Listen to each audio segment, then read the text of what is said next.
No, I don't think I do.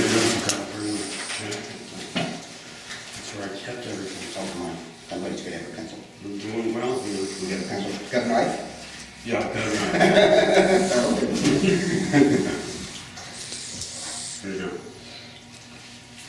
Don't make me whittle it. Sure. Thank you much. That's with that.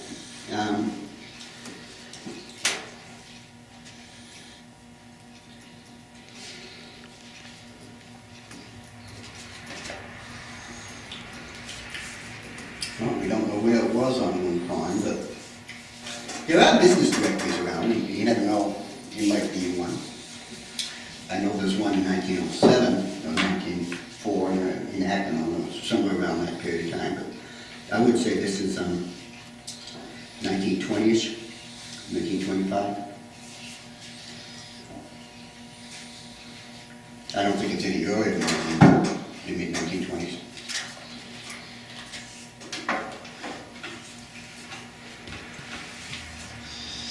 That style of lettering, cottage to rent, was a very was used a lot. There's a school of lettering that did that.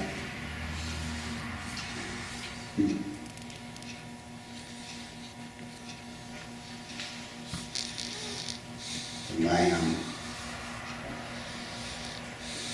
I can't pick up. It's awful when you're asking. There's not enough contrast above that door to pick up that sign. For me, it was somebody could. Well, I think it says Dexter. I think it's Dix. Yeah. That. But I can't read the small stuff, you know.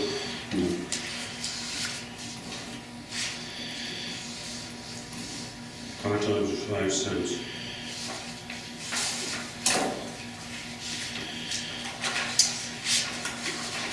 And those are the small coats for the worlds. Well,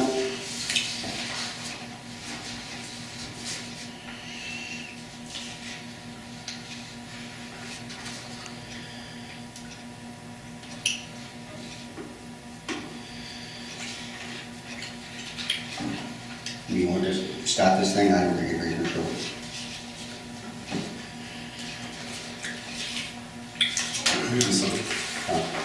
We might as well have a meeting whether they do or not. Right. And you got it, Gunny?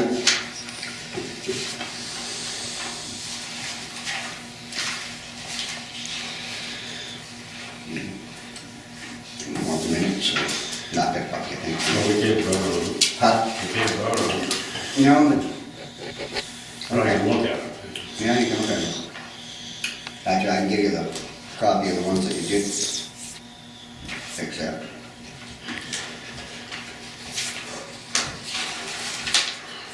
That was for your records.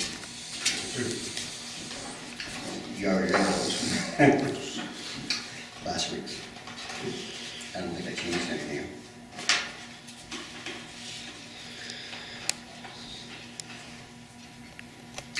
You know, Doug, maybe we ought to call a meeting next week and see if we can. We've got to clean some of this stuff up. We're just gonna tell them they gotta come.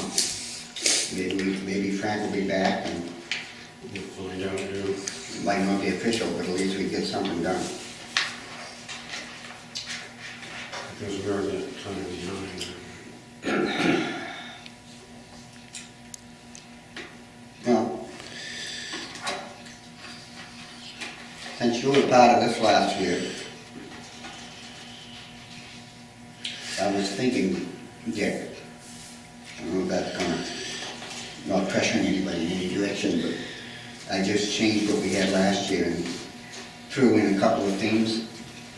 I don't know, if you think they're fine, we could run them by Hannah and see what she thinks.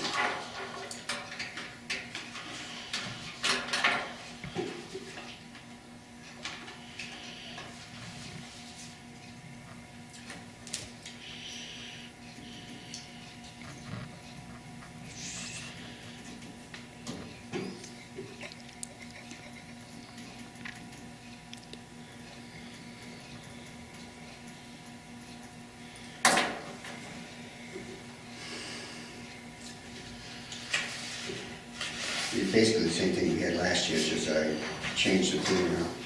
Pretty Last year we had, special places and lakes. yep, special places and lakes. Since there've been so much issues on forest, I thought that might be an issue that we could do. But I don't think there's a problem with that. Do you? You think it was broad enough? Oh, yeah. Okay. Is this going out yet? No, You say you're running out of time. May 8th is around the corner. oh, we can change the date. If I got that on there as May 8th, May 8th. yeah, we can change the date on that. Hannah and them both wanted it done, and they just haven't jumped on it. So, Number 4, rules number 4, this is on May 8th. Up the top, the rules. Number 4. number 4, what did I hand you? Okay, we're looking at different things, I think. Yeah. Okay, that was what I meant, that's what I meant to hand you. Which is, okay, thank you, keep me honest there. Yeah, you know, this needs to be discussed. Thank you. And I had some guidelines for myself to discuss it with. No, I thought you had a column. No, you know, and I was really hoping if this kind of stuff can be acted on outside the committee, I don't see a problem with it. So if you can run into Hannah, or I can run into Hannah.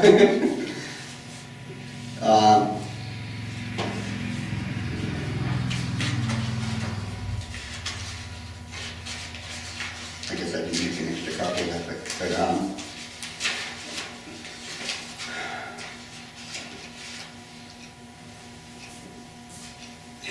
criteria.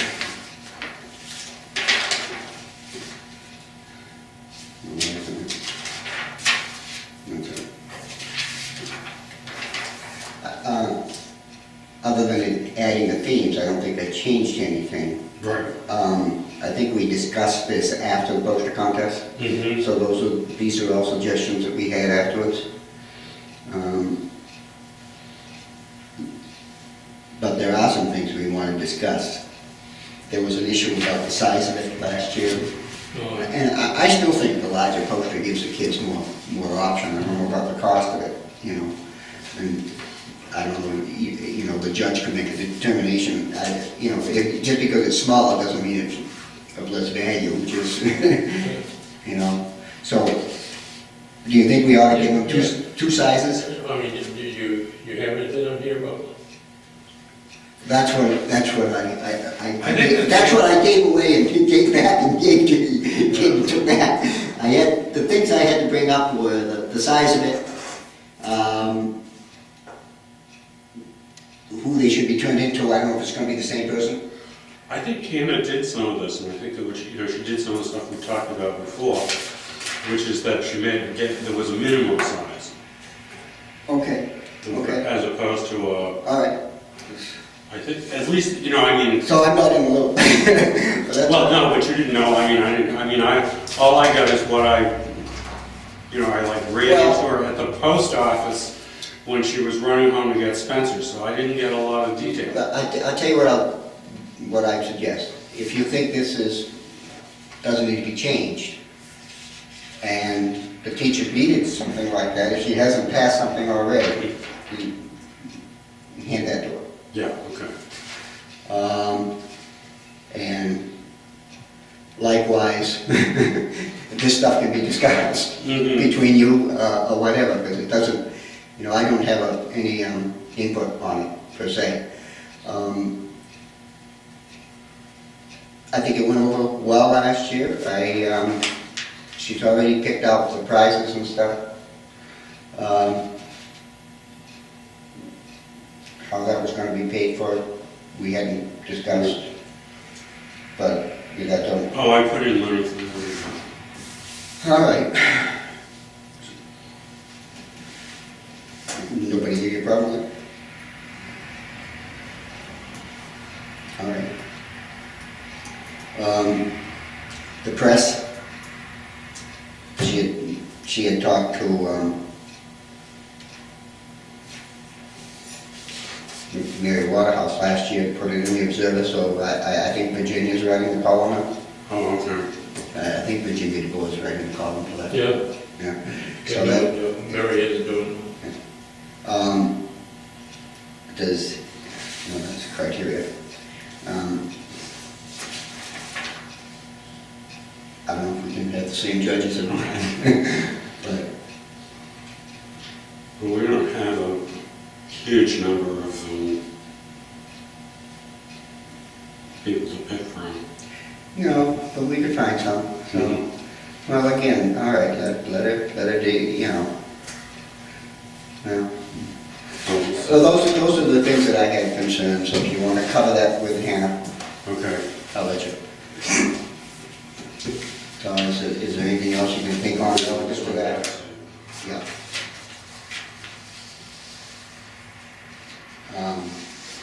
And the date, yeah, you tell me. It was an Earth Day next week. I think it's this week, Just- but, and that raised a whole another question. So is that it for the postal contest? I guess so, because until we can figure out what she has done. And I'll give her a call if I can.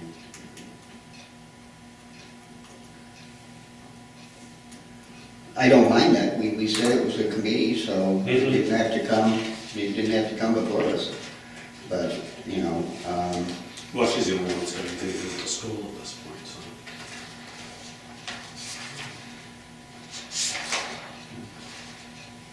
I can let you have one of those minutes. You want to read it as you will. I just don't think her lunch. It doesn't make sense when Frank's here to review it anyways.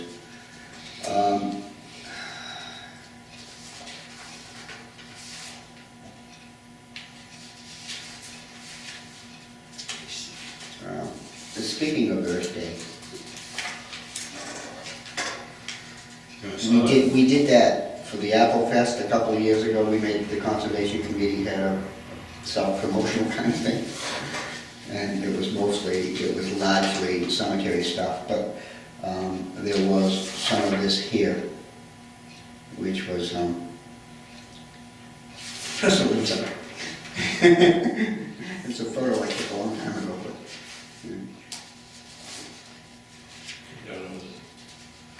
off the Hopper Road. actually it's down off Black Pond. Oh. Way down in the south end.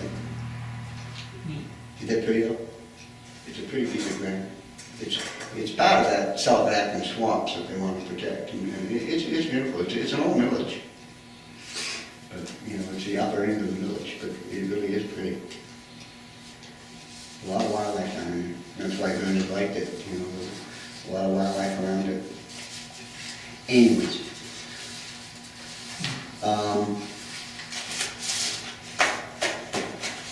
I was hoping that either Hannah or Lois was here, that they volunteer to stick that kind of stuff onto a poster board and have it on display at the Acton School. That can be clipped and just, Is that for Earth Day? you know. Okay, you know, we're sponsoring a town-wide cleanup for Earth Day. I didn't. Wasn't that last week? The cleanup. Next Saturday, I thought there was a Earth Day last Saturday. no, the 21st. Okay. Okay. Yeah, and that All makes sense. offices and all, Okay. Is any of the public buildings going to be open? Or what's is the, any of the buildings going to be open? Or? no, No, it's it's just, you know, trying to clean up our roadsides. Uh-huh. So who's sponsoring it? Well, I started it, they got the PTG, Okay. That's good. Yeah. so, get kids down to school making posters, All right. and, I volunteered to, if somebody didn't have a means of following and stuff, they at least pick it up, and if they give me a call, I'll either pick it up or I'll get somebody to pick it up. We'll haul it up to the I didn't bring one of the posters. Good one.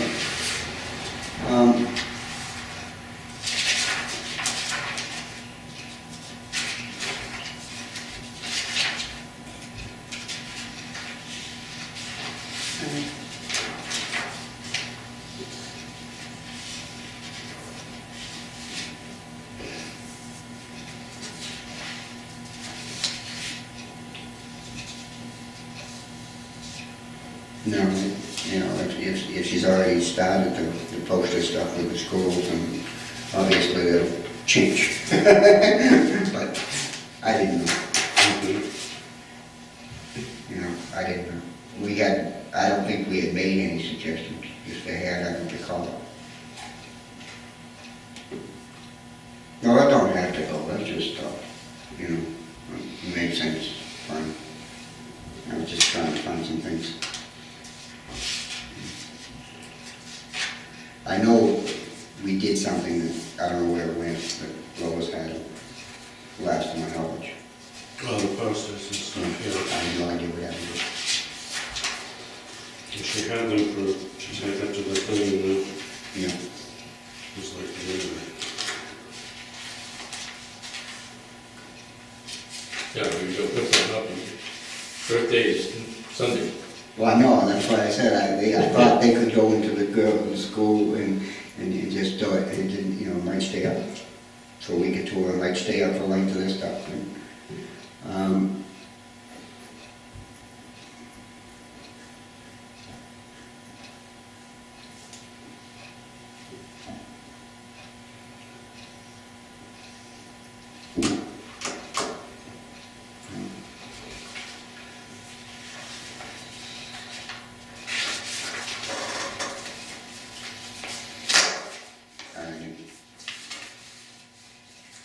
we had the last couple of meetings have been sort of rated by issues.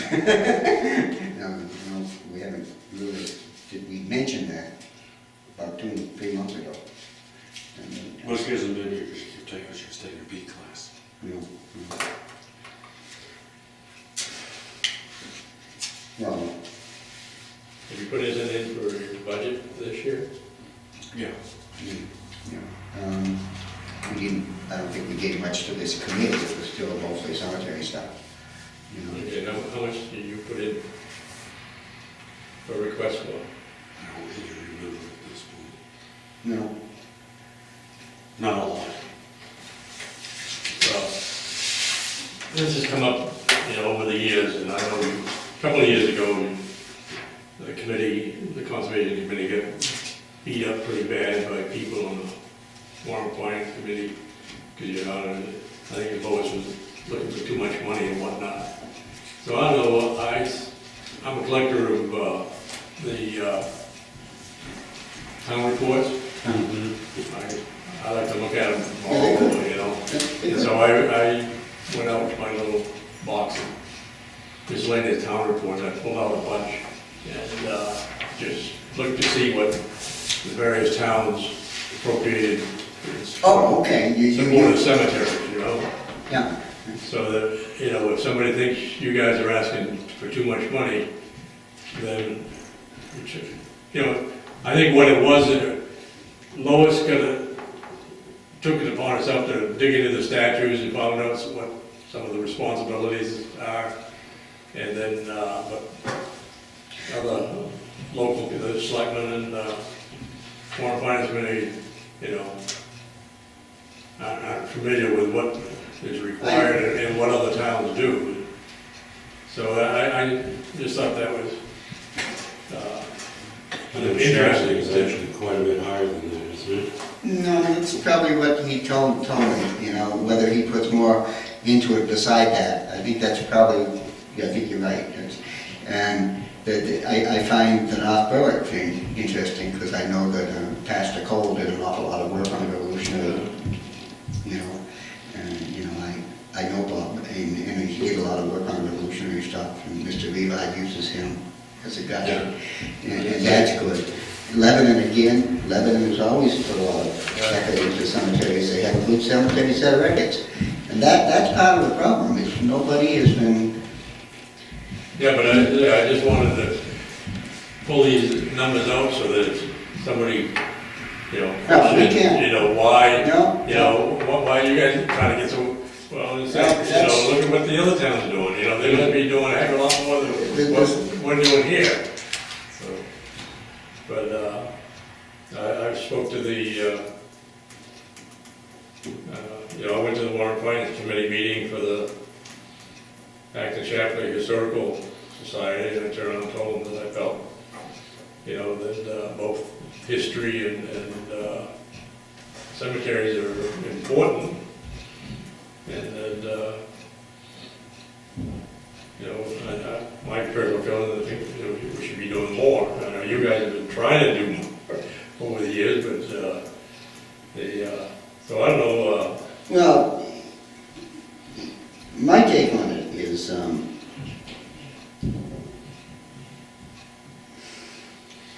you need to historically document what that part that the town is legally responsible to do. But that's a far cry from the value that these cemeteries give to the town. Historically, they're extremely important. And I think they're important in terms of understanding how people utilize the land, because you know, if you find a cemetery way out in the woods somewhere, chances are somebody lived. They didn't bury their relatives on land that they didn't own way out on the back farm. So usually when you find a cemetery, you dig around it, you'll find an old cellar hole or some indication, or if you go into the records, you find out that this person owned that cemetery or that person owned it. And from there you find out all sorts of things about the landscape that you didn't know. And it's a terrible thing once you start doing that, because you find, you know, you not only find out, I mean, for example, I found out that a Wesley Ham owned land close to where you are back in 1880. No relation to my knowledge, but it was a Wesley Ham. And that's of interest, you know, because who is Wesley Ham? Well, he apparently is the line of hams that was in Emory Mills. And that ties to the flow rights off. His father had laid the flow rights on the drainage off Lower Sutton Mountain. So you go from there, backwards and forwards, and you start finding not only the history of the houses, but the history of how they used the land and where the roads were, and it just, you know, those cemeteries are key. Chances are you're not going to find something that says, go to the corner of my lot and go 100 feet and you find my father's stone. But well, no, because they usually stuck in some place they could see it from the house. But we did go on a cemetery flag placing thing a couple of years ago and spent some time digging after one that I wanted that was up by Stanton's. And I knew there was the record said that there was an old cemetery. And I knew who was supposed to be in it. And lo and behold, the owner says, well, there's a stone that's propped up on the wall. Well, I don't know where the cemetery is. It probably got plowed under somebody's beet field. But the stone had the name on it that I expected to have on it. And so you go back into somebody else's records and they say, there was a cemetery here according to this. There did no maps. So, but now we have the name, we have the family, we have the house, and in this case there was no military connection to it. But from the viewpoint of the historians that are interested in Acton cemeteries, it's one that needs to be noted. Now, one of the people that did a lot of tramping around the woods years ago, I suppose when he was a younger man, was George Meade, and he used to question where one was. He'd say, do you know where this one is? And I'd say, oh yeah, I know where that one is. And he said, do you know who's in it? And I said, I can venture a guess. But I said, there's nothing, there's 20 graves there and not a single name. There's one carved curved stone that was probably placed in 1865. And the family had been there since 1780, if they are who I think they are. And one of them is a Revolutionary War soldier, but go ahead and prove it. Go ahead and prove it. And now, Mr. Reed might say, well, if you got enough of an evidence, he deserves a marker somewhere. And does he have a marker anywhere else? No, he doesn't. So, if I could prove that his son had the property and that there was a house nearby, and that I could chase the deed record, then I could say, this is where that soldier lies. But at the very least, there should be a monument in the town of Acton to the Revolutionary War soldiers that we know are here.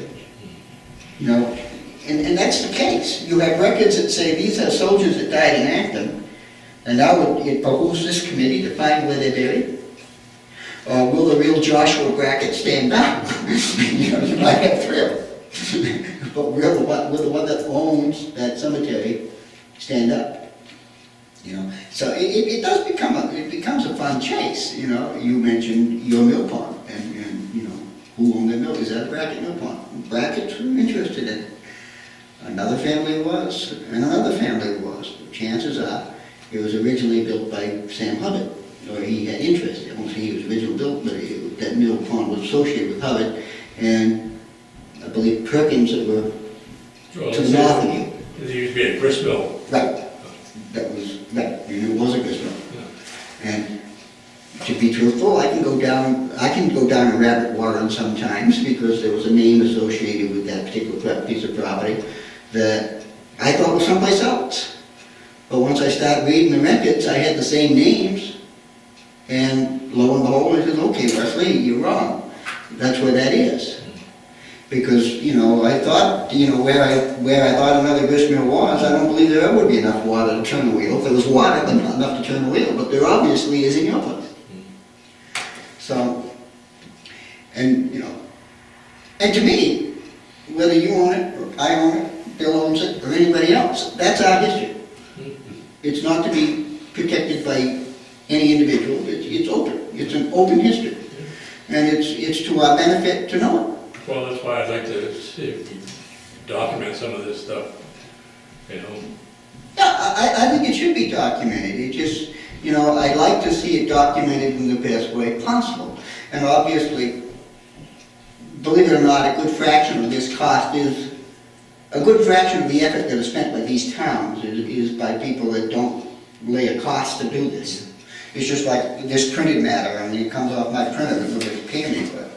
You know, and it's always been that way. You know, you make a map for the town, that's, you know, there's hours and hours and hours given by, you know it, by people that are on town boards, that they never see it. And it fries your butt when you go to the warrant committee and they say, these Revolutionary War soldiers, we're not going to pay for a brass marker, we're not going to pay for an aluminum marker, you're going to put a 10-cent plastic marker on that grave. And I don't know what to do with that, because they don't stand up over the course of the winter, and why can't the town have a policy that we're going to have aluminum markers? That's a halfway in between, what they cost. You know, so Revolutionary War soldier, you know, yeah, well, then somebody says, pick them up. Well, if you pick them up, it takes a lot longer to put them back. You were supposed to pick them up 2 weeks after they get, you know, somebody suggested bring them up, dump them in the town hall here. You know, so you place them, and then 2 weeks later you go back and you pick them up, and you put them in the town hall with them in a box that says Revolution War. Does that serve a purpose? See, that, you know, I don't mean to be ludicrous, it's just that that's the kind of stuff you get. You know, and it tends to make people, I mean, yeah, the flag placing is a 2-day event that runs an average of 6 hours for both days, so it takes 12 to, plus the time to organize it. Somebody's got 12 to 15 hours involved placing those flags. And they do it every year. And maybe that's enough. But, you know, maybe somebody else needs to get involved with the record keeping, which is takes time too.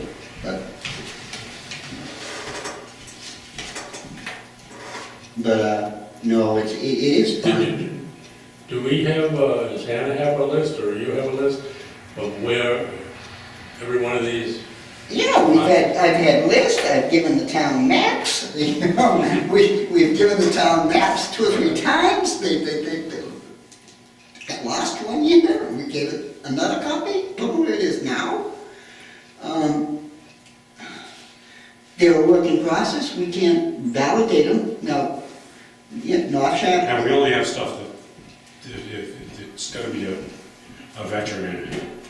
Yeah, Yeah, you know, that's We all we've got. we don't have anything for the I whole town. I think I've showed this before, but you know, you've got them by the flag location, you've got them by the war they served in, you've got them by the veterans' names. But those are just, you know, and that might not be the latest, I've made some updates to that. And I don't have my cemetery stuff here, but, you know, how much information do you need? You know, what kind of information does the town want? What does the state require? You know, in terms of a revolutionary mark? What does it want for records? It wants them verified, obviously. You know, do we want to keep a personal set of notes on these Revolutionary War soldiers? Don't do any harm. I've got quite a little bit on them. George Walter Chamberlain was a Maine State historian for years, and he did a marvelous set for Lebanon back in the 1910, I don't know. I can't tell you when he did it. I'm going to say 1910. And he told a personal life story for each one of the vets that served out of Lebanon. There wasn't ones that buried in Lebanon, it was the ones that served out of Lebanon. And so he had to go into barracks, and he had to go into the Massachusetts Archives, and he had to go into New Hampshire Archives, and he gave a lecture.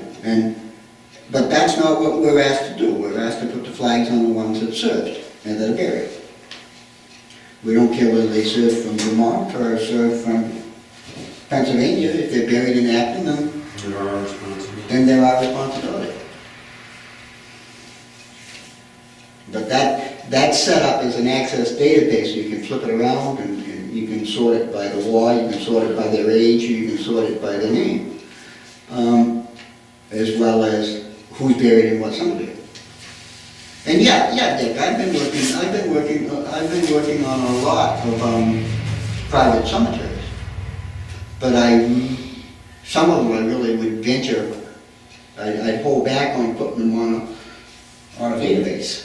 I'd put them in a piece of paper and hand it to the select people with no problem.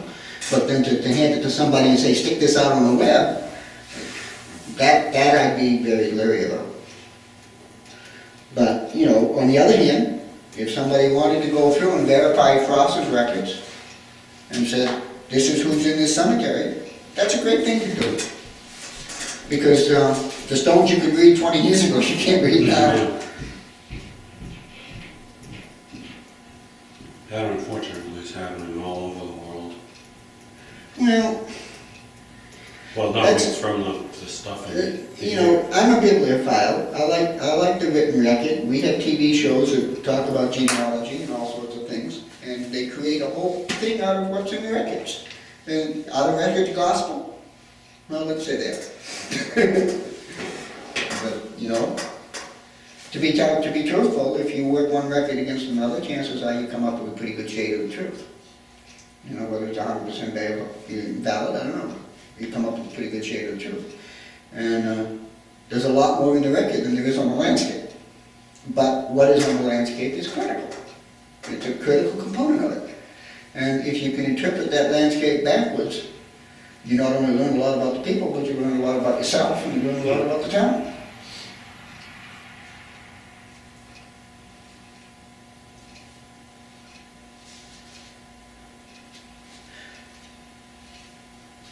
So I guess your input is that we shouldn't be afraid to ask for more.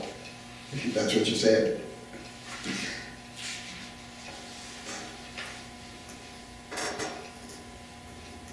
If we don't spend it, we can't ask for it, and I think we need to spend some money. Need to spend it. Now, I've got to go. I'll wait until we get started.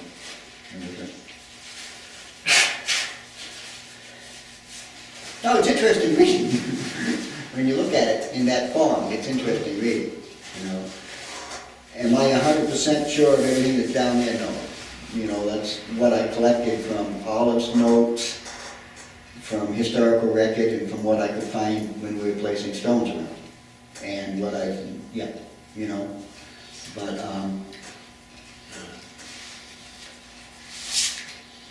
and that's the same thing by name. anybody like to turn around and, you know, a lot of it, you just think of ones, you know, World War, you know, Revolutionary War, or, you know, World War I, World War II, but all of a sudden, God, you gotta go, you know, all the way up to the, you recognize some of these names that, you know, Some that you know. Yeah. And it hurts. It hurts, Oh, you know. I didn't even realize them every kid, you know. Ed Hammond. Oh, I know. It does make you wonder, you know, okay. And those stories are great. You know, I don't know how much you can say here, but Bob Rand, you remember Bob? Yeah. He had a brother that was one of the name of the raiders that got locked in South Pacific in the caves. Roberts, you know it. Oh. There were some Marines that got pinned in caves, Yeah. and he was one. And Alright. they found him after 3 weeks or more. You know, they were hemmed in, and he was one of those. Local boy. I mean, it's a story that makes you shimmer. You know, I mean, he didn't suffer traumatic stress, but he suffered some other things. You know, I mean, you don't go through that kind of stuff without. I mean, and that's what ties you in. You know, Harry Miller.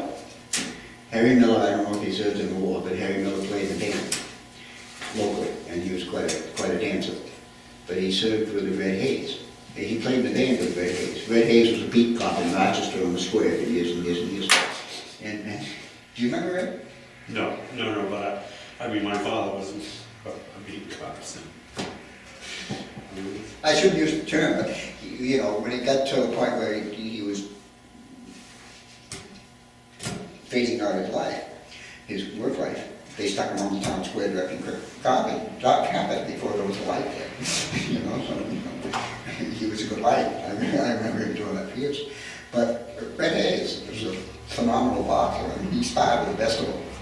And he was a nice man. But his stories from the war were enough to cringe you. You know, I mean, he suffered. I mean, I haven't served. That's why I leave it to Hannah or somebody else that has. My father was, you know, he had an index, but I didn't serve. He was head bomber. But, and I've got sisters and brothers that served. But, and all my father's brothers served. One was in the Marines and he didn't go overseas, and neither did my father. They stuck him here because he had knowledge of radio. But the people I worked with, like Chick Tellis, you know, they served. And you know, when you go down and go to Milton Mills and watch the Veterans Day parade, you can say, yes, I know where he served, I know where he served, I know where he served. And you know, I used to get my hair cut in Salmonville, and I gave the cutter, who was in the local veterans, and I gave him hell. I said, you did no reason to make those little two vets go at that pace. Take the time, the crowd will wait. You know, you don't need to do double stepping down at the age of 89, please don't. You know, and it bothered me that somebody had to step out that was perfectly hale and hearty because they just weren't conscious about it. But the same way as the veteran of services that can be done when you find somebody that's in one of these cemeteries. You know, that's a good thing to do. We have a couple in it, and I don't know whether that should come out of the town budget or come out of our budget, but I wouldn't mind spending money to know that Acton wants to honor a Revolutionary War soldier in a way that costs a little extra.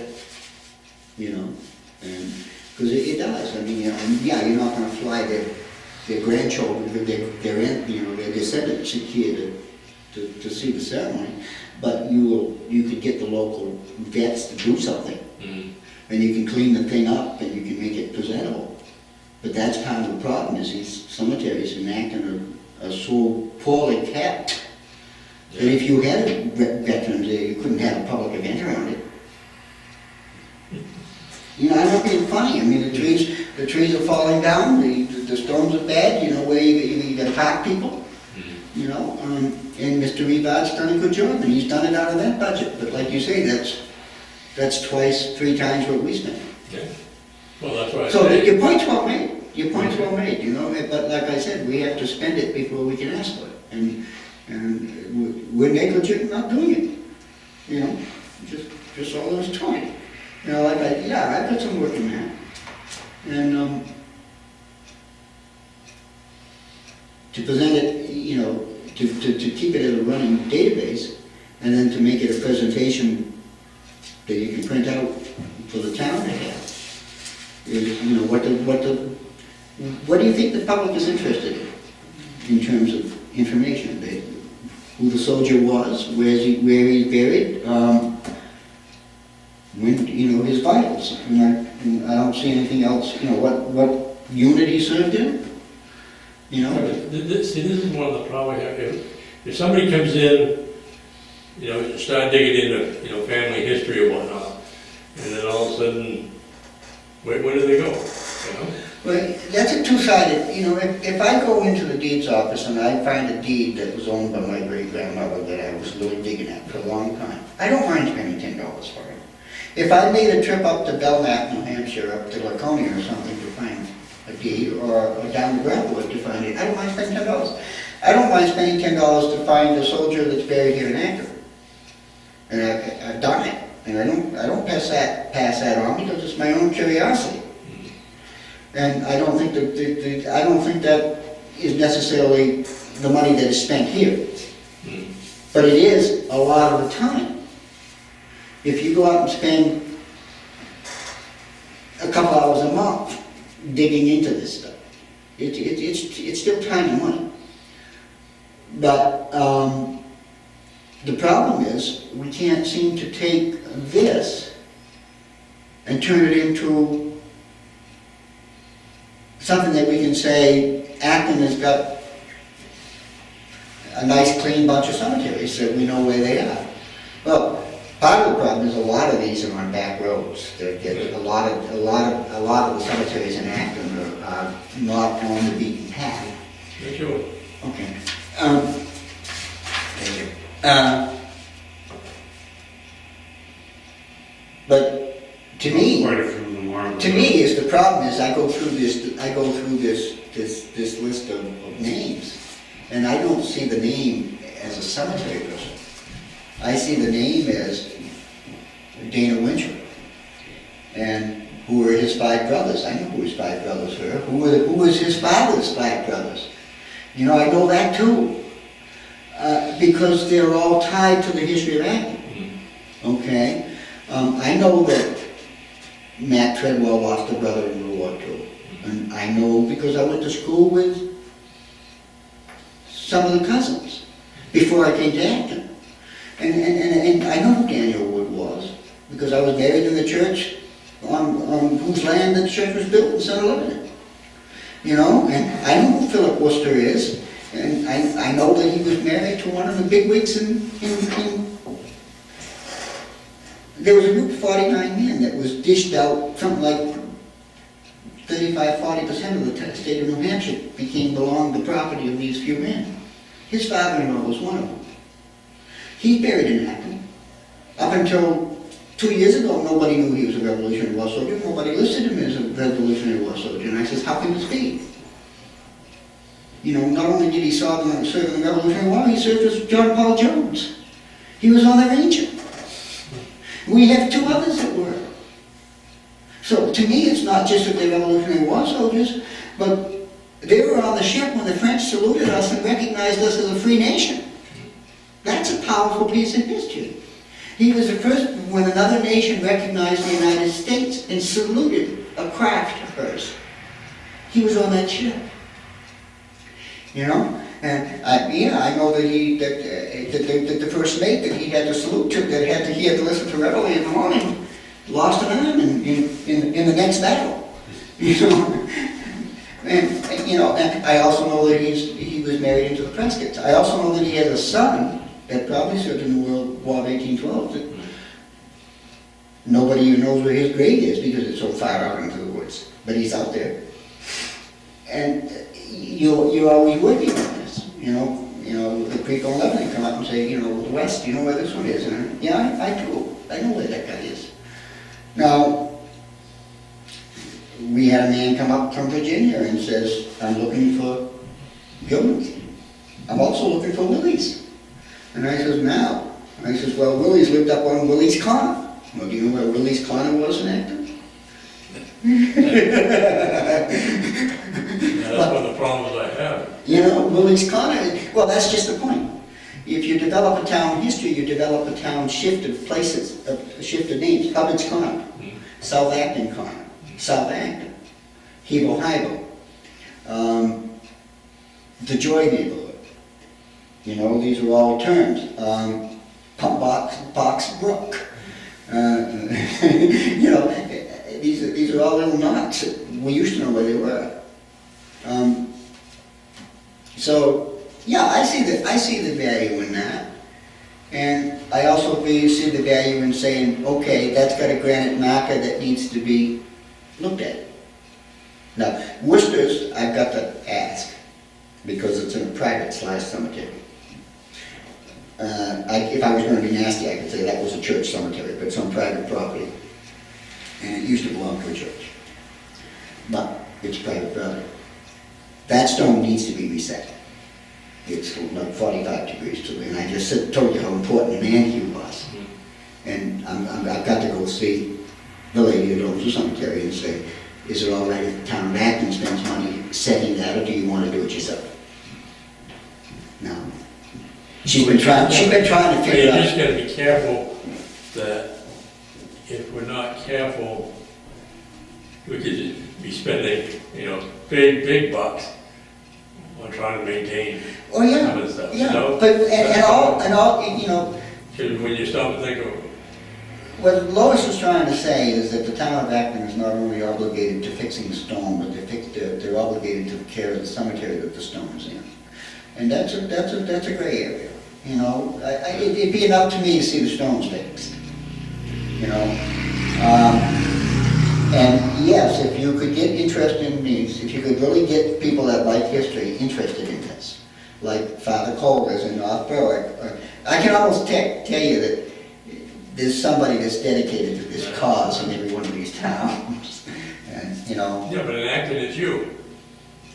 No, I don't think so. I think it's as much. Well, they say, who else knows even half as much as you? Well, you know. I just happen to have a good head for that kind of stuff. But yeah, I you know, Stodler. I don't remember William Stodler too well, but I remember his daughters, and I remember the boy. And it says here, yeah, he was a, you know, and you know, to be honest, I asked my barber if he had a code book that told me what the military letters meant, because I don't always know. You know, and sometimes they you know, SVC unit. Do you know what that is? I don't. Some people would. ETMS. I assume that's an emergency technical. I don't know what it is. Medical. You know. I'm not sure that they changed from war to war. I'm sure they do, but you know.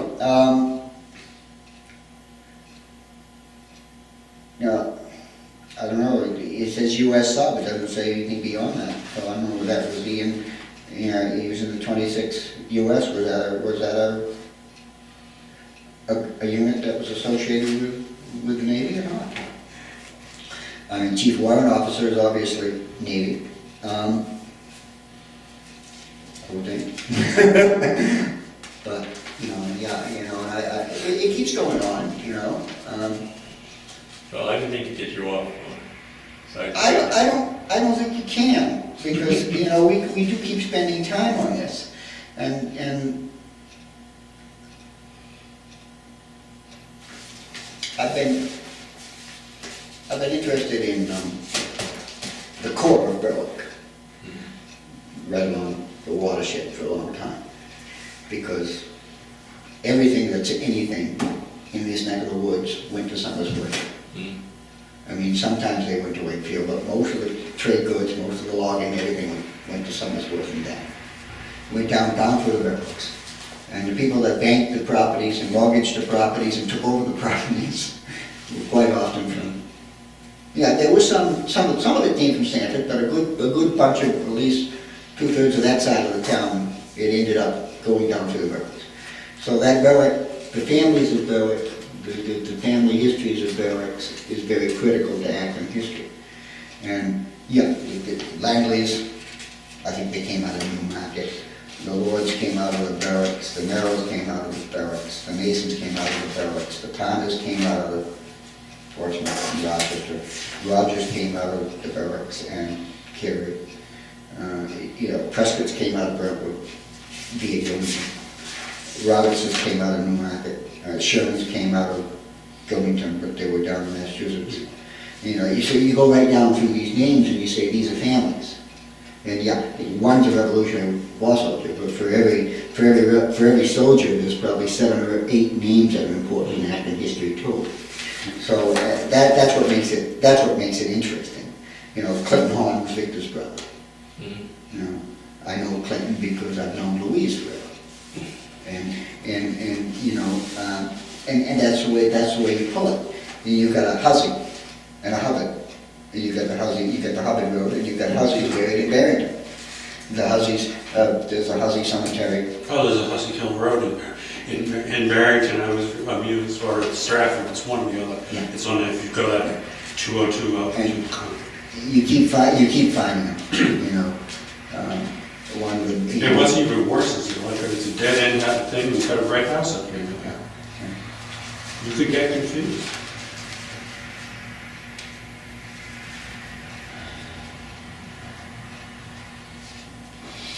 But to me,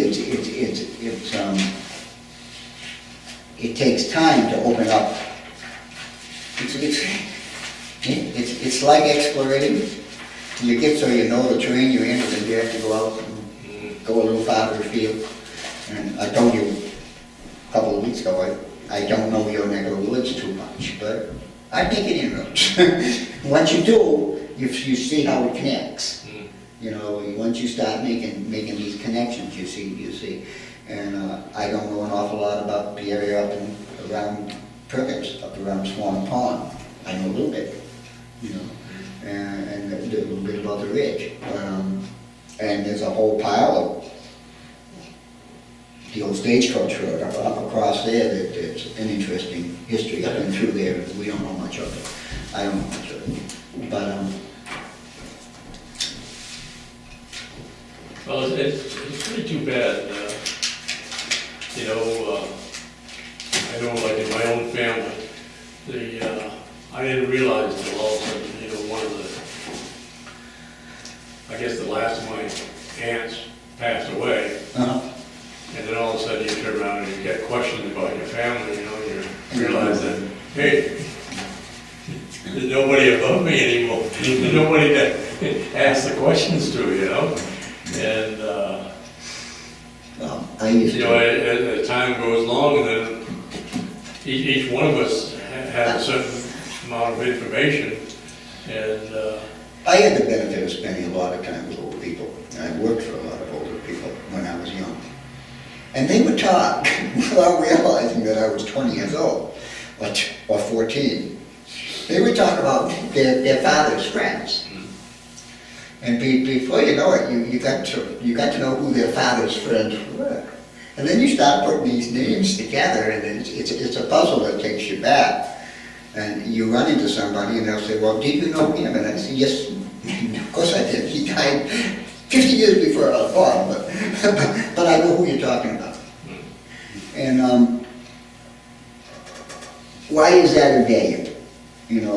I think history can anchor conservation the same way as I mentioned the Berwicks. You go down beyond the Hamilton House in Berwicks, and you go along that river and you see hemlocks that are 3 feet in diameter. They haven't been plucked off the ground for 160 years. That gives you just an inkling of what this place must have looked like prior to these Revolutionary War soldiers, or when these Revolutionary War soldiers came here. Because if I told you that white pine grew to 240 feet, you'd say, you're nuts.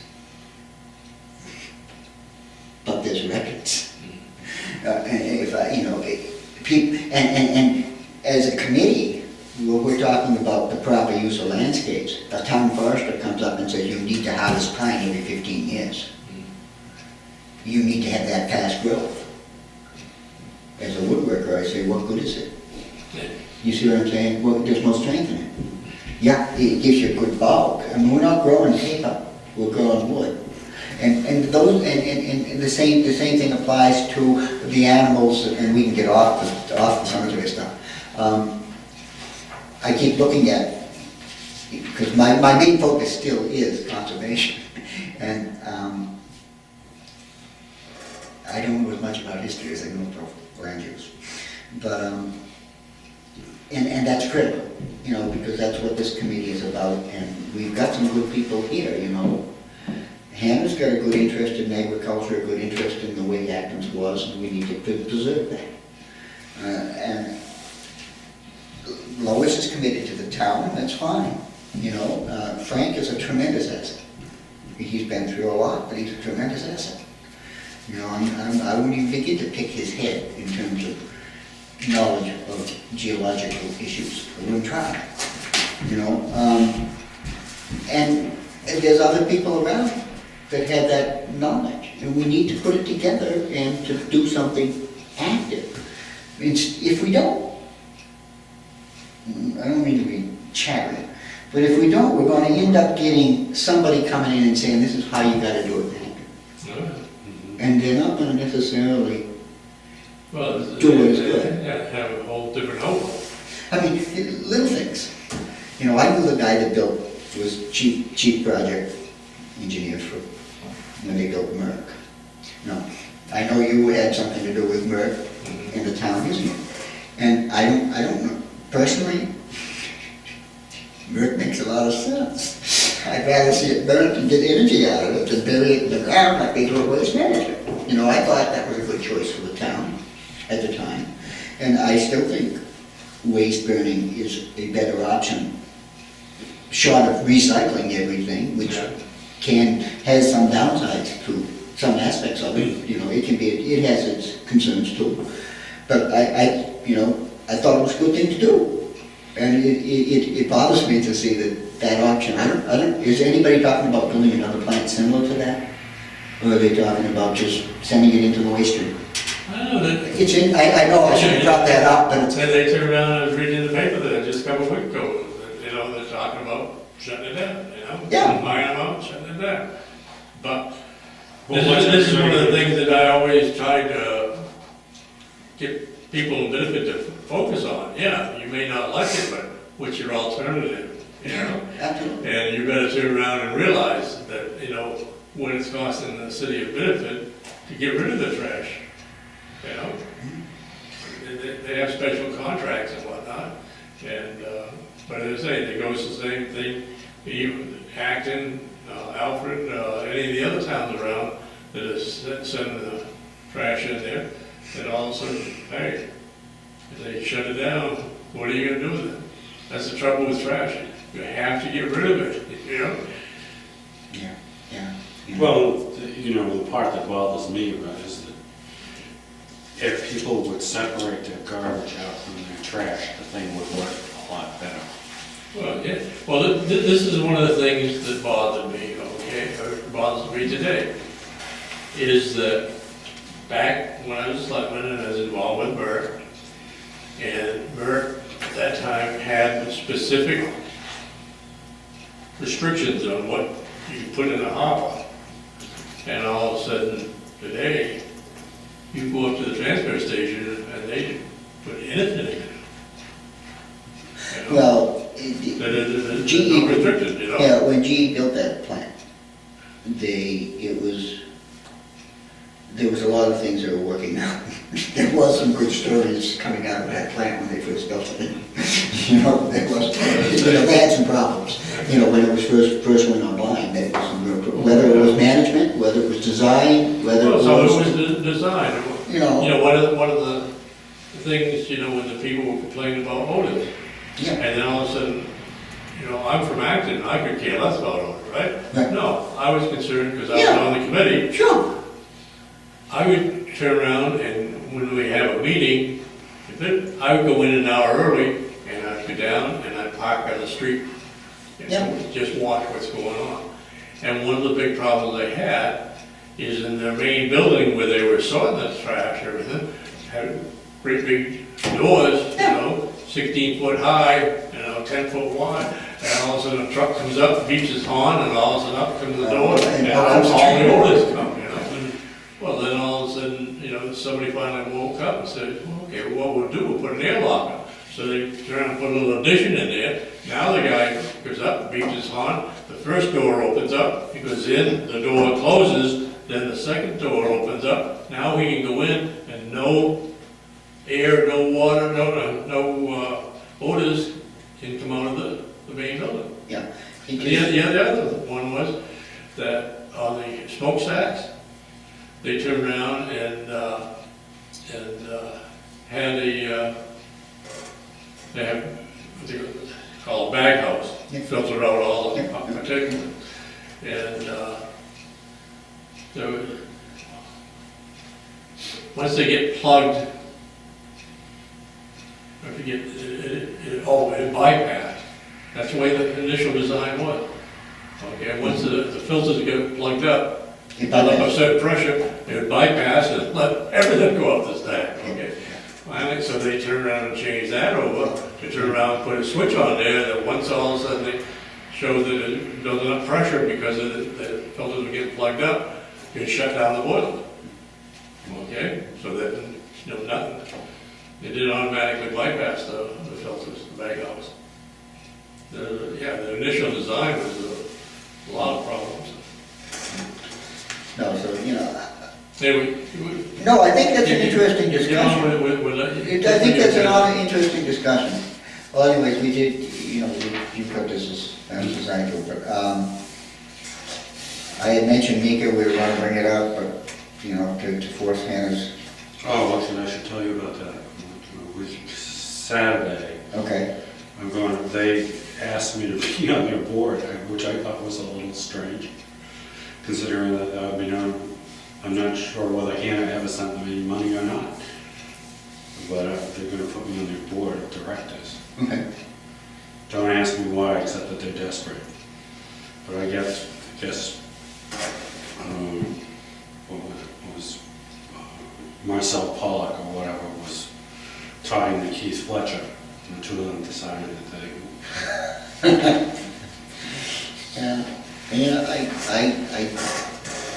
Camera's running.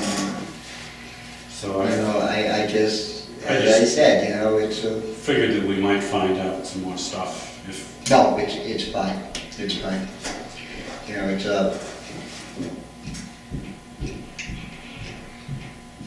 you can't be an ostrich and find out what's going on in the world. It's just that simple. Well, it's only 4 meetings. It's only go 4 times a year, so I figured I could live with that. I will stress the points I made 2 weeks ago, a month ago, and that is that there is a role for local knowledge, there's a role for local understanding, and if you don't chart your own destiny, somebody else will chart it for you. But that's the way it is. I'm still working on resource inventory. I do it by blocks.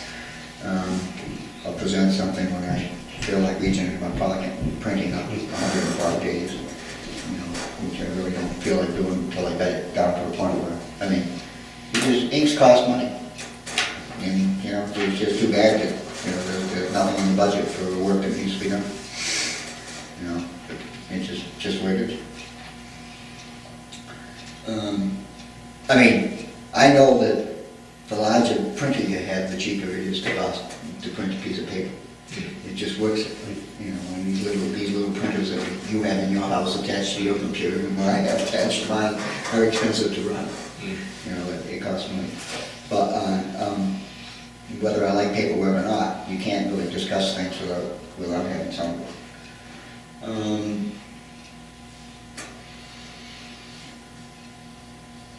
We did go to that road committee meeting on the canal, and Bill and I did. And I was hoping to talk to the rest of them, but, you know. I haven't heard anything from. No. Can't say too much about it, it just, I think they got a little far forward in where they were going without understanding everything they need to understand. Well, the big idea was just trying to, if they get, put it on the historical list, that they felt that it would be, give them a better chance of getting some grants To improve. to turn around and, But the problem is that nobody's got around to actually determining who actually owns it. See, this was the point, you know, the deed that Maine gave, that Maine took from New Hampshire, said that Maine was responsible for the upkeep of the road. okay. I thought everything was, No, and this is, people don't, they need to look at it. You know, they need to look at it. And you know, I raised 4 or 5 points, I let, you know, I went down the length of the meeting. And if you tell everybody, if you tell people all the particulars, they only hear about 10% of it anyways. Yeah, I don't know what to do with that, but that's the way it is. And if you present it to them as a kind of ipso facto, they either get angry because you present it to them, or they're saying, we don't want to see that this way. And my point was that whatever you determine, you need to have access across there. There's no two ways about not saying you need to have a road there. yeah, but this is the point that I tried to make to some other folks. You can't maintain it as a historical structure because the historical structure will not support the current weight of the trucks and traffic over it. So you're either going to turn around and either find a way, or either making a new bridge, you know, so the traffic goes around it, and then you just keep this thing as a historical structure. Yeah.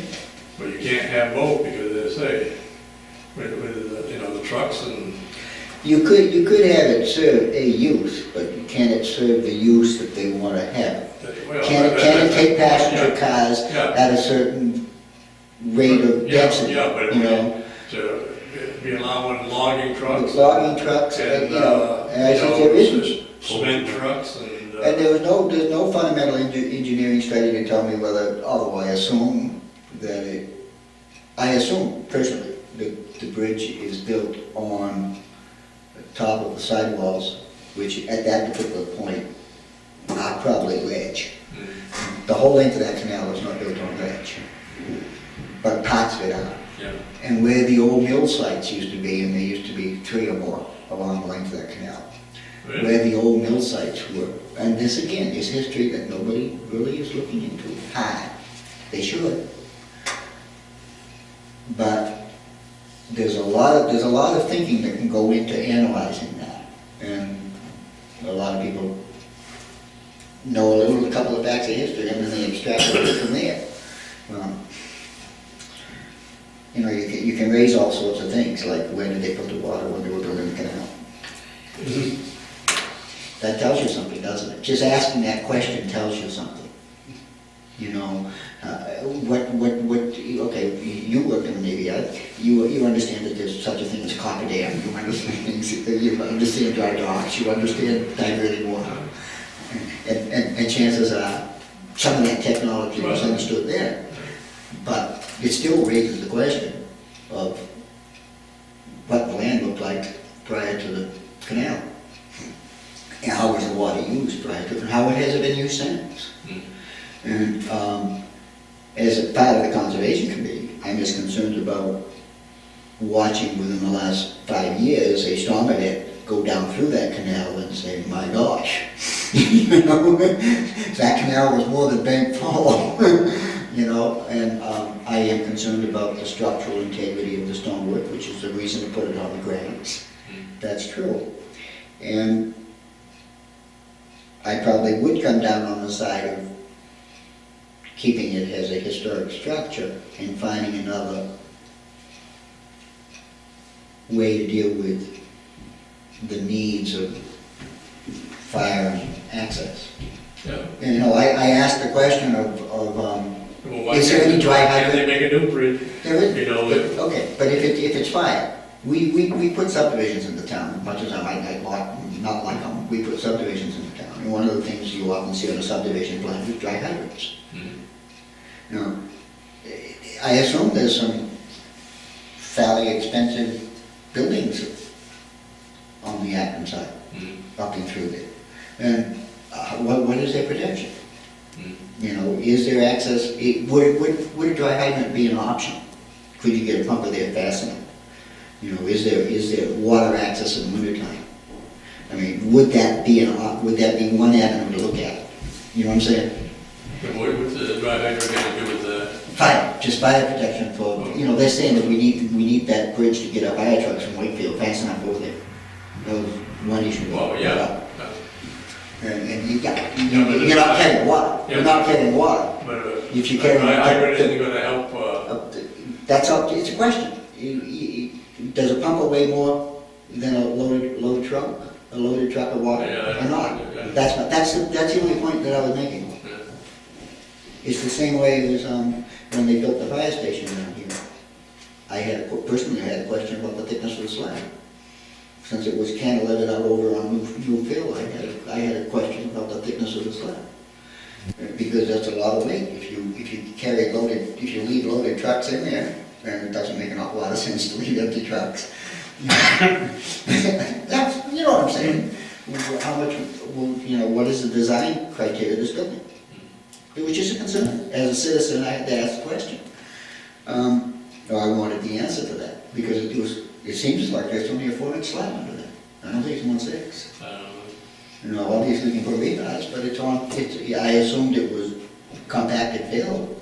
I assumed that they vibrated it, but I was still concerned, because it was the slope of the land and the deck that the trucks are on were not on undisturbed soil.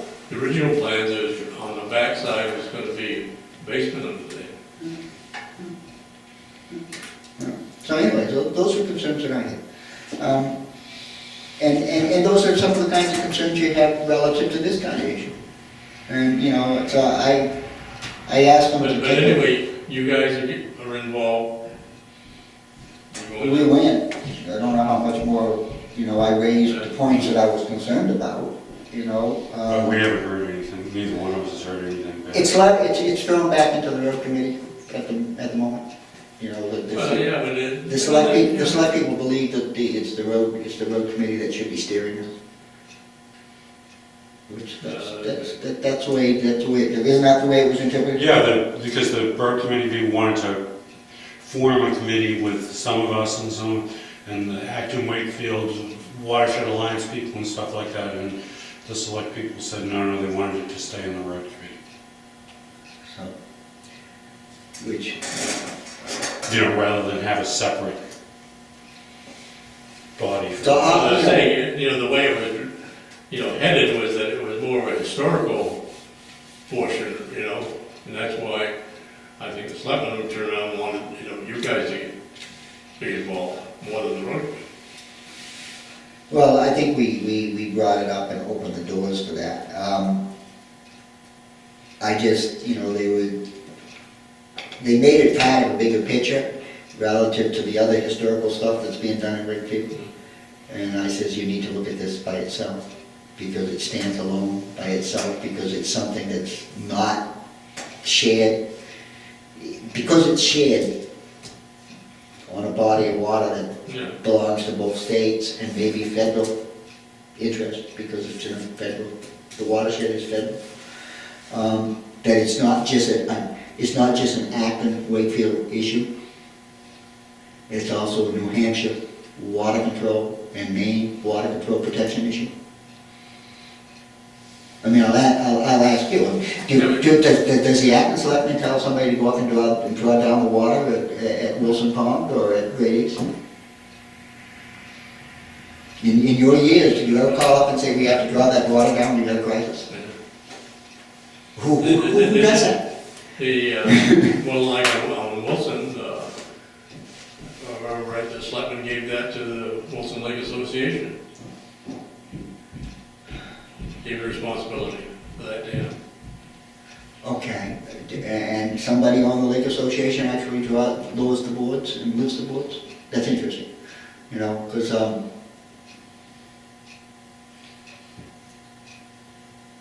the language in a lot of the wording of state regs give that duty to somebody else, to my understanding.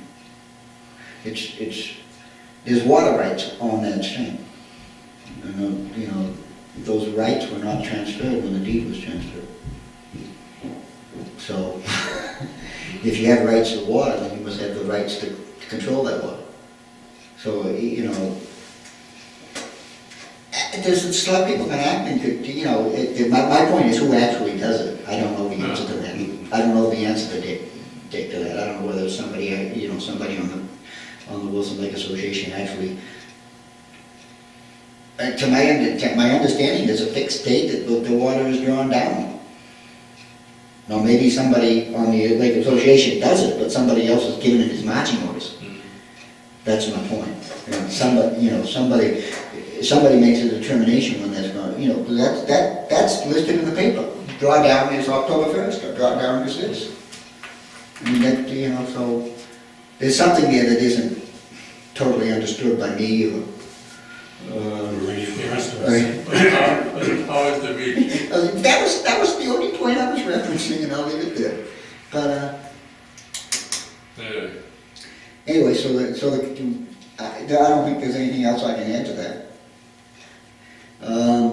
No, we're just waiting to see what they want to do. So I had two other things on here, obviously. One was the main memory project, and the other was that brochure of yours. And I haven't got back. I don't think I've done much with it beyond, other than think about it, which is sometimes more than. I used to fix old barns. I used to fix old barns, and one of the things I did was clean it up so you could look at it.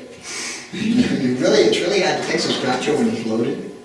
You know, you gotta get perspective on it, and sometimes sitting on something for a while gives you a chance to look at it. And sometimes time is good, but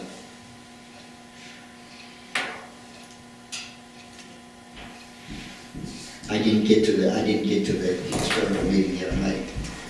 Did you go to it on Friday? Did you go to the Acton Historical on Friday? Did they bring that brochure up for?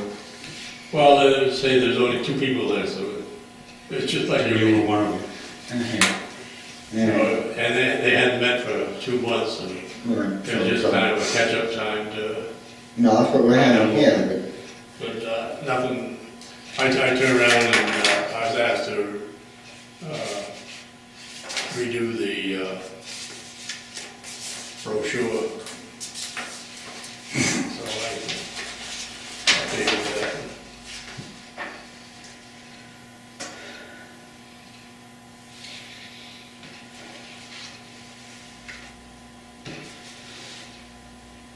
Well, it costs I would like to get those things printed.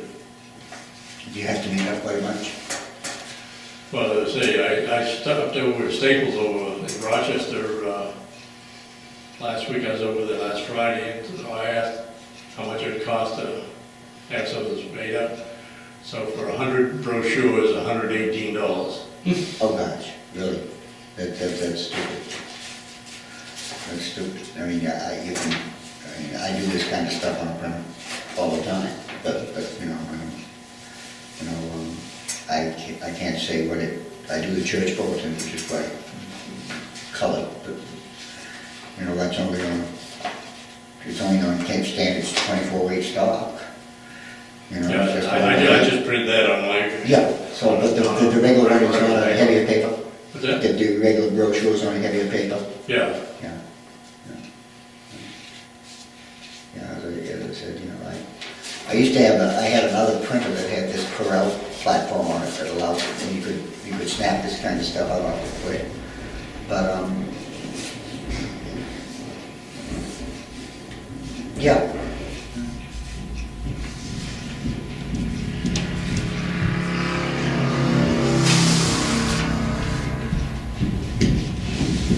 Well,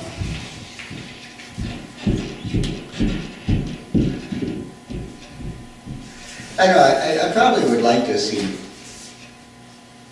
the list of cemetery, the list of veterans that we have, that we give it to the select people. I wouldn't mind seeing them having it, you know, that wouldn't bother, you know, that would be, you know, if it's in one place, it might as well be in another. I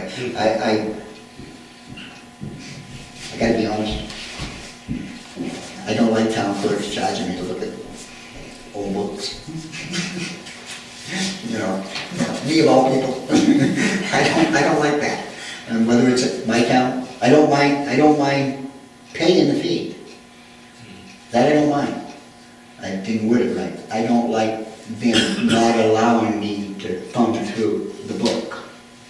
Because if I know what I'm looking for, it doesn't do me a damn bit of good. If I find something I'm not looking for, it does me a world of good.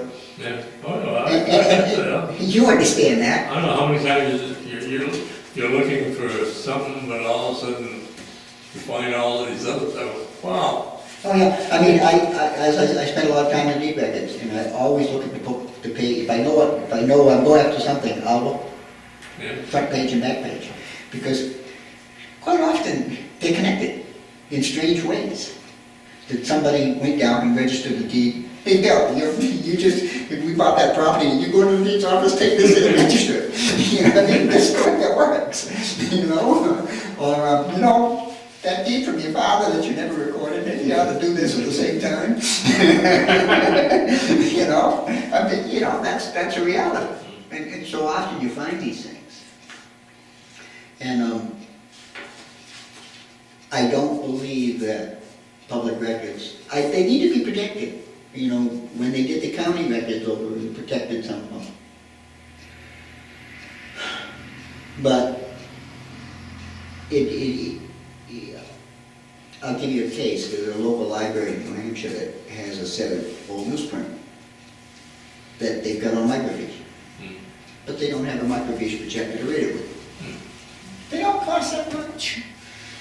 I mean, it's your town history. If Acton had a local rag that had been printed for 150 years, do you know how valuable that would be to Acton? Oh, yeah. I mean, a full broadside, I mean 4 or 5 pages in a local rag that was printed, say, once a week, since 1950, 1850. It would make everybody's work. Well, you know, one of the things, again, when I ended up with all those town reports, you know, I gave the Acton Traffic Historical Society over 100 years ago. From the 1800s, late 1800s, 1890, all the way up to present day of town reports. And before I turned them over to them, I went through a lot of them, you know, I even got excerpts, you know, even here, some excerpts from,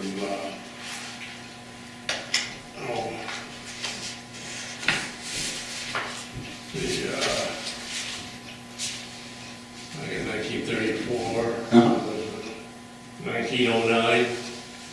Let me see 34, just fun. So, Yeah, fun to look at. and the things that went on, you know, and the expenses. Oh, that's you.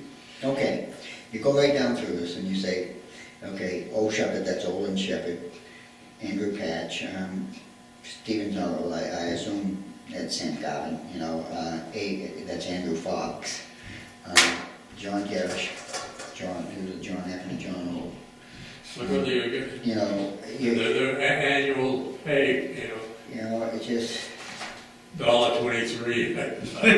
Yeah. that's Gladys Stevens' father. E.W. Churchill. Interesting.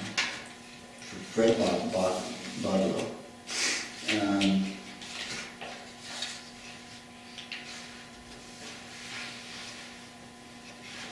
CH bracket for repairs on schoolhouse.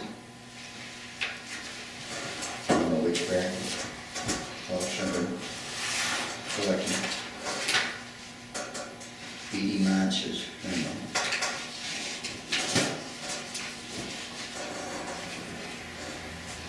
Well, see, here's a woman that worked on the roads. Now that's interesting. That's interesting. I don't know who she is. Yeah, John Harrison.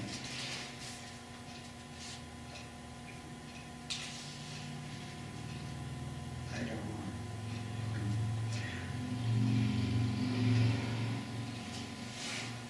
Yeah. John Olansky had Mason, Ed Mace. I love the initials because you really have to really know the people to know who they are. You know, you really have to know your history to know who these people are. And John O'Garish again, Harvey Winchell, Joseph Merrill, William Gordon, A.O. Prescott was Alonzo Prescott. He was a carriage maker. He had a shop down in the Mills. But he also had a blacksmith shop down at the foot of Mac Hill. And Fred Budgett, his grandfather, his great-grandfather was the first settler. Was great-great-grandfather was the first settler in Billington. E. Reynolds is Eli Reynolds from up your neck of the woods. You know, George Mann's papa. You know, that's the last Sherman to be in the woods. That's the last one to live.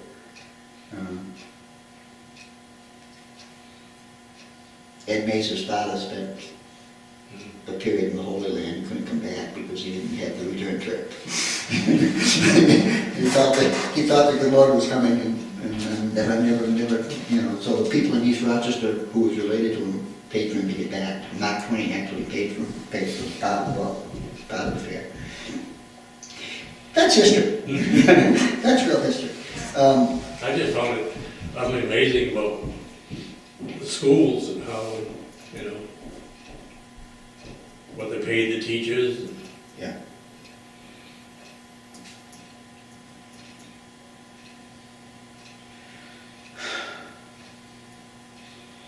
Now, Rogers, they ended up in Alton, even though that's Rogers Bridge, and there was one that's buried on the Dandy Road. The rest of them ended up in Alton. Frank Holt, you know.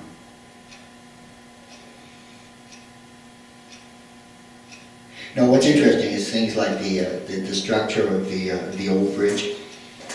You know, a bad ledge was blasted. I assume that's out onto the bridge. Yeah, it's interesting. Wilbur Miller for a cow for the town farm. Now that's interesting. Yeah, to me that's interesting. You know, and you know, it was Wilbur Miller. He lived where Cyrus lived on one corner. Woodman lived where the Stantons are. I think Wilbur lived where Pubex did. Yeah, and of course the Bibles are always interesting. You said this is 1934.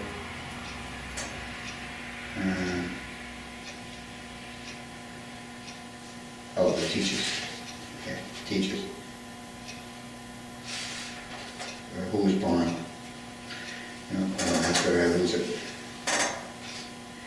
John H. Stevens and Ruby May. I think that's the Stevens that's up by Balch Pond. There were Stevens on the other end of the town. And I don't think they're related. Charles Lasky and Mary Titcomb. No. That's Crosby's. was Crosby's brother or what, because his father's was not Charles. George Lovegrave, right? Yeah. Interesting. William Bragg, but how many William Braggs was there in town? William Bragg's a common name. Yeah. Olin Shepherd owned the piece that Whiteley's has next to Shepherd, down in there. And part of that land that the Three Rivers Trust picked up, it has Shepherd in one of the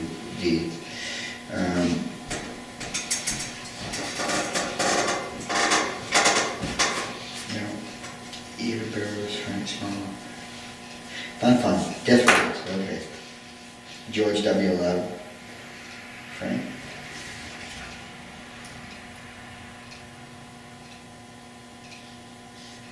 Yeah. Brad March.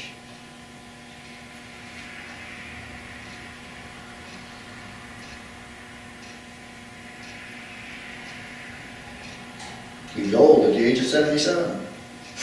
Don't say that.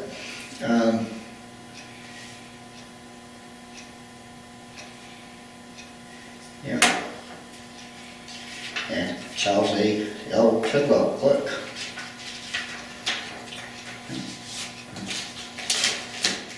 Yeah, those are fun.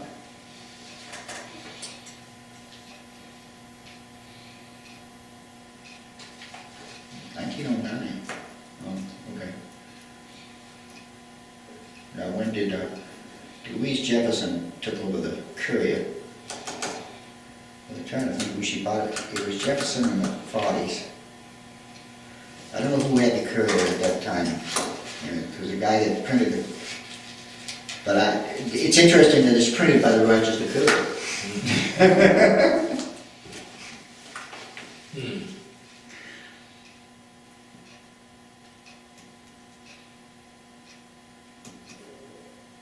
McDuffie, I don't think McDuffie owned the banks, but I don't think he ever owned the paper. I don't know the Fernal on that or not. Anyway.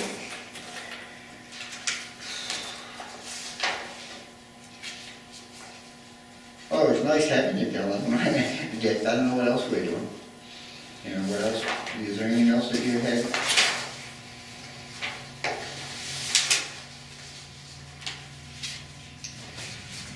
Oh, we got it. Oh, that's just a suggestion. If they wanted to do that kind of stuff, it's just more of the same. You can stick it in for you. Just see if I can get over to see that. What do you got in your rolled up map? That's the one I showed you the other day. That's the same one. You know, like that's the historical stuff that I haven't done anything on. Other than thinking about it. You know, put numbers with the dots.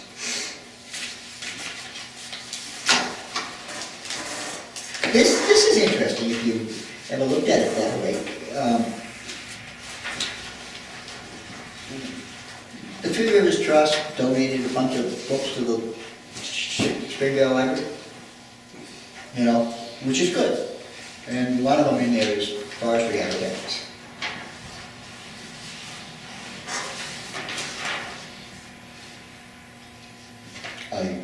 I'm one that really doesn't believe that shameless self-promotion does any good. If you do a good job, they'll get to know you anyways.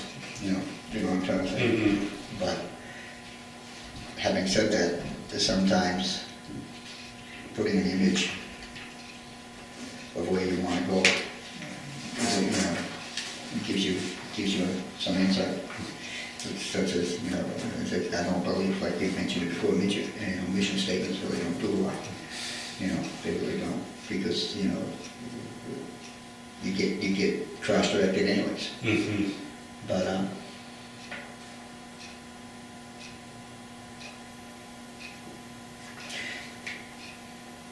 this kind of stuff. Yeah, the concept there is that if you protect for these species, you protect for a lot of others. So that, you know, if you take something like the marten,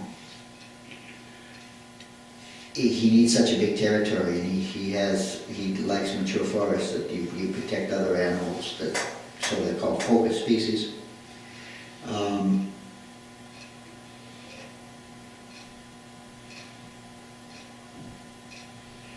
I think you know, beginning with habitat and some of that stuff focuses on that, you know, centers on that kind of thinking.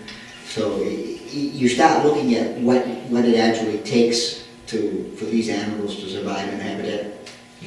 So, you know, the more you know about the animal, the more you know about the environment that it needs. And that was some of the points that I was bringing up with Marcel about looking at easements without being, just for the sake of easements, without taking a look at a broader perspective as to why, you know, Madge Baker made a nice statement at one of your annual meetings with the figures, and that is that you need to have stewardship. It's nice to have property, but you have to have a stewardship plan of what you want to do with it. I had off to it because that's absolutely valid. That's absolutely valid. You know, you really have to have that concept. You know, but next meeting, I don't know. I raised that point. Yeah, well, we should see it. But if you can see if she can, I mean, my time is really not good. I just got too many things on the hopper right now. You know, none of it's good. And so if she can, you know, if this poster stuff can get done without any more ramification from us, that would be fine. You know, if the suggestions are there for in terms of themes, if she hadn't done that, if that works, that's fine. You know, print it well, I don't care. You know, it gives the kids something to go on.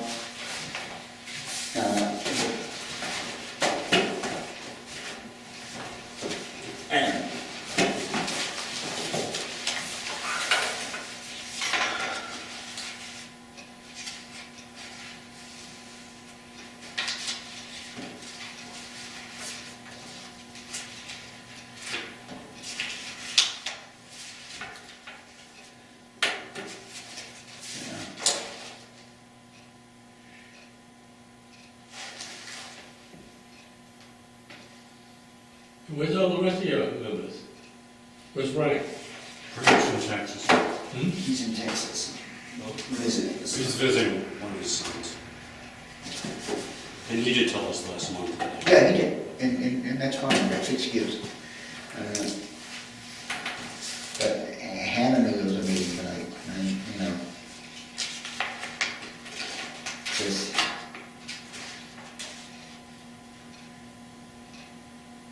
I mean, I just want it, you know, the poster contest is gonna get done. Right.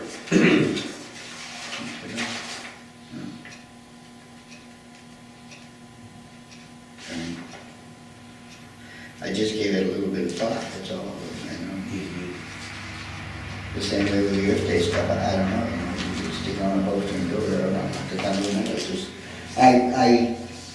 I hope we do something with Apple Fest again, you know. There's so many Earth Day things going on.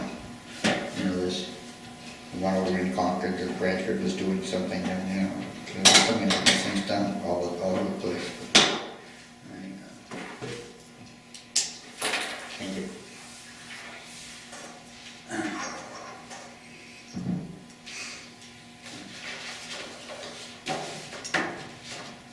But one of the points you can bring up is we're going to have to plan for that flag placing that's coming out. It is, yeah. It's, you know, you can't blow it off. You know, it's you know, I assume she's going to be doing it. I might be working weekends, so I don't know if how much time I'm going to have this year. You know, I haven't missed it since it's, you know, the last three, but I can't guarantee.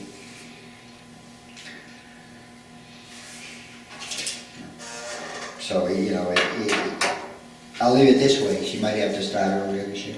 The weather's dry. It might be good to get a good jump on it. And even if you can't can't do it in 2 days in a row.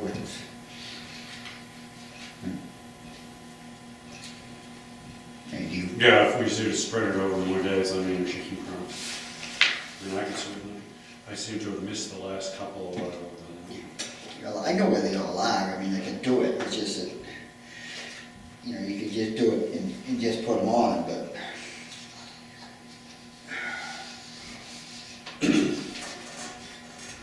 it really would be nice if somebody could, you know, if it was possible to make the effort to say, okay, we've got these 20 cemeteries that we need to get and check the data, and we're gonna say, the best we can do.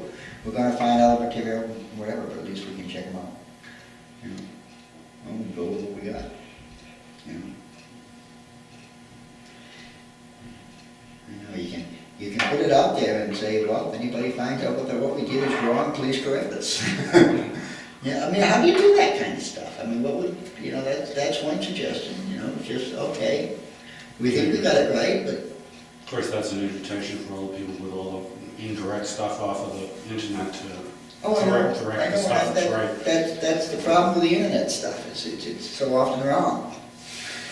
But it has its good side too, you know. I mean, I can be honest, I don't like what they did with Google the last month. I mean, I don't like Google anymore. I just don't like what Google has done. And that's me. I mean, that was, you know, you get on there and it seems as though if you click something on Google now, you have to chirp through 20 things before you find what you want. Go back tomorrow and ask the same question. You'll find it like that. I find that disturbing. Do you know what I'm trying to say? I find that disturbing because, in other words, if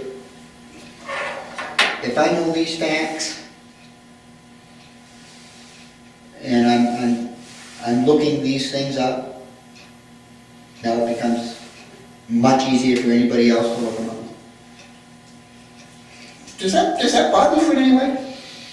Oh, well, all of Do you know what I'm trying to say? It's like if I said, I want to know what Bill is doing, so I'm going to follow him and look what books he takes out of the library and what. You see what to me, it just bothers me, that's all. It just bothers me. And I don't, you know, they're making it easier. Well, one thing that got me about Google is that before, you know, if all of a sudden I end up with a telephone number, I want to know where it's located, you know? Yeah. I put the thing in and all of a sudden it would turn around and tell me whose phone number it was and where, Yeah. what the address is. Yeah. Now, no more. No, You gotta pay for it. you get paid that. Yeah. Mhm. Well, that's the handwriting on the wall. 30 years ago, They used But to they turn put- around and says, you know, for free, but when you go on the website, they turn around and find out, then all of a sudden turn, well, okay, that'll be, the beauty is, $2.93 Okay. unless you remember what. I showed you a piece of how my crazy mind works. If I downloaded that into something and 10 other crazy Wesleys downloaded, somebody could come up with a paradigm that says we can take what these 5 crazy guys know, and we can put it all together, and we can draw the lines, and then we're going to sell it. To me, that's an invasion. Somehow, that's an invasion of right. You know, if you ask me something that I know, I either got a right to say I know this, I don't know it, but I'm going to tell you a lie. I do know it. I'm going to tell you. You're gonna tell you. I'm going to tell you. I mean, One of the things that I did a while back, I did what do you call it, Google Maps, yeah. Yeah. things you could find out. Oh, that's phenomenal. You turn around and kind of scan all over the town of Acton, and all of a sudden you find things out in the woods that you never know that driving down the road that's out there and whatnot. Oh, yeah. Yeah, well, obviously, what a satellite can do is fine. But that's on the landscape. And until somebody puts a no trespassing sign on every 4 corners, there's few of us that live in Acton that have taken a walk across property. But Oh, yeah, I mean, yes, that's, Angela was trying to find out how to, you know, whether there was some form that you're supposed to follow for a resume now or whatever. And they, you know, like she got 124 hits on all these things that said they were free, but they wanted to know practically your life history before you got to the free. no. Well, I had the same problem with the Ancestry.com and all those, you know, that not only are they curious and subject to error, they just, I can't say I haven't used it. I can't say I haven't found maybe 10% of what I know off the web. And the stuff I would find, I'm not going to find locally because it's not locally to hand. But I still don't like the way it's done.